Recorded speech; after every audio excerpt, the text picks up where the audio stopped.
Concernant cette question de savoir si une transformation est possible ou non possible, ou plus exactement si un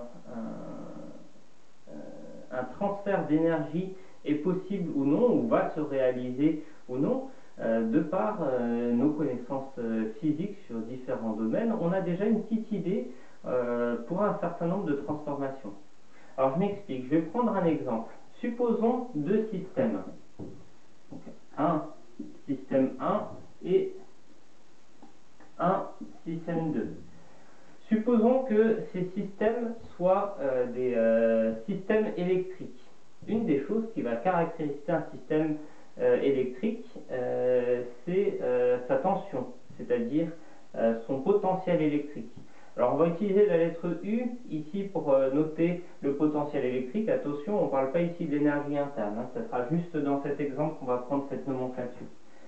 Le système 1 sera donc caractérisé par son potentiel électrique U1 et le système 2 par son potentiel électrique U2. Si jamais on met en contact électrique, par exemple en reliant avec un conducteur, ces deux systèmes, alors qu'est-ce qui va déterminer si un échange ou un transfert d'énergie électrique va avoir lieu? C'est en premier lieu les valeurs relatives de ces potentiels électriques. Si les potentiels électriques sont égaux, normalement, il ne se passe à peu près rien entre ces systèmes. Mais si on a une différence de potentiel électrique, supposons par exemple que U1 soit supérieur à U2, alors dans ce cas-là, de l'énergie électrique va être transmise depuis U1 vers U2. Et donc ça se matérialisera sous la forme d'un transfert de charge électrique. Et donc sur le temps, si c'est sur la durée, on pourra le calculer avec un courant électrique qui circulera le long de la connexion électrique entre ces deux systèmes. Alors on a identifié ici une grandeur clé dans ce type de problème. Le potentiel électrique, ou plutôt la différence ou la valeur relative du potentiel électrique va déterminer deux choses. D'une part, elle va déterminer dans quel sens a lieu le transfert d'énergie électrique, et d'autre part, elle va aussi définir avec quelle force ou quelle intensité ce transfert d'énergie électrique va avoir lieu. Plus la différence de potentiel va être importante, plus le courant transmis aura une valeur élevée lorsqu'on va connecter ces deux systèmes ensemble. Alors, on va revenir maintenant sur un cas un petit peu plus général,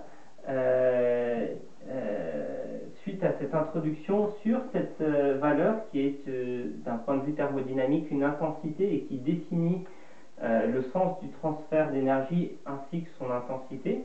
On va pouvoir noter que pour n'importe quel transfert d'énergie, pour un transfert d'énergie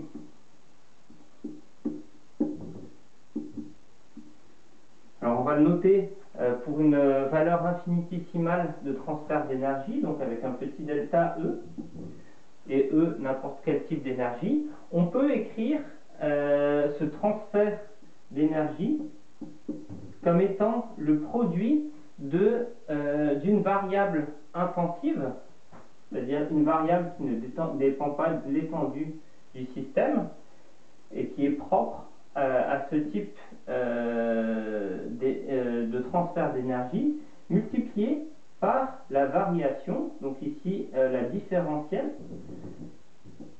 d'une extensité, c'est-à-dire d'une grandeur extensive. Et donc, la grandeur intensive ici est la grandeur qui va définir le sens du transfert d'énergie.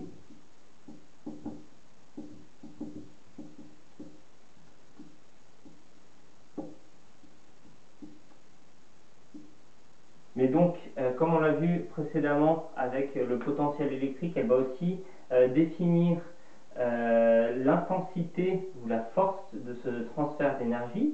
Et d'autre part, ici, la variation de cette intensité va matérialiser la grandeur qui sera transférée depuis un système vers l'autre. Et dans l'exemple précédent, il s'agissait ici de la charge électrique. Celle-ci, elle est échangée